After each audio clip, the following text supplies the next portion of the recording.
No, pa si poglejmo še en način, kako lahko naredimo svoj vzorčast papir. To bomo naredili tako, kot uporabljamo pri kaligrafiji.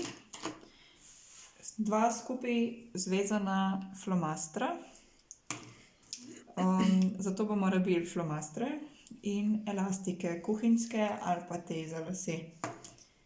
Se pravi, če imamo dva različna flomastra, različno dolga, ju postavimo skupaj tukaj, kjer bomo pisali. Najboljše, da damo kar dol pokrovček, da vidimo, kje to je. Pa približno naravnamo. Potem pa zvežemo skupaj na eni strani. Tako, pa še na drugi strani.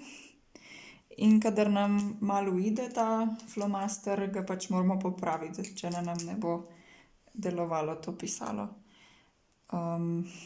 In če vam precej uhaja, da se vam dosti premika, si lahko pomagate tudi tako, da ga zalepite s selotejpom.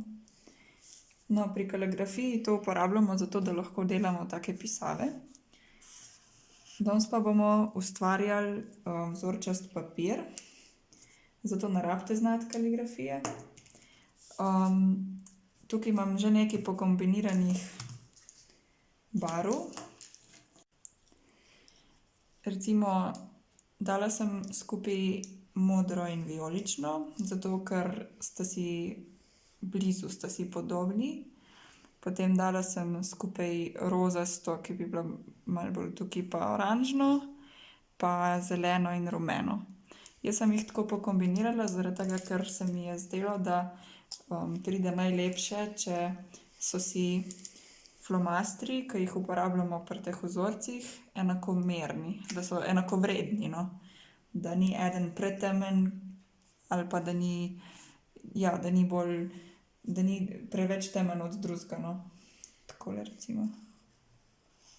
Tako. Potem bomo pa, v nadaljevanju boste videli, uporabili tudi vodo in krtačko in bomo flomaster takole našpricali, da se bo malo razmazal.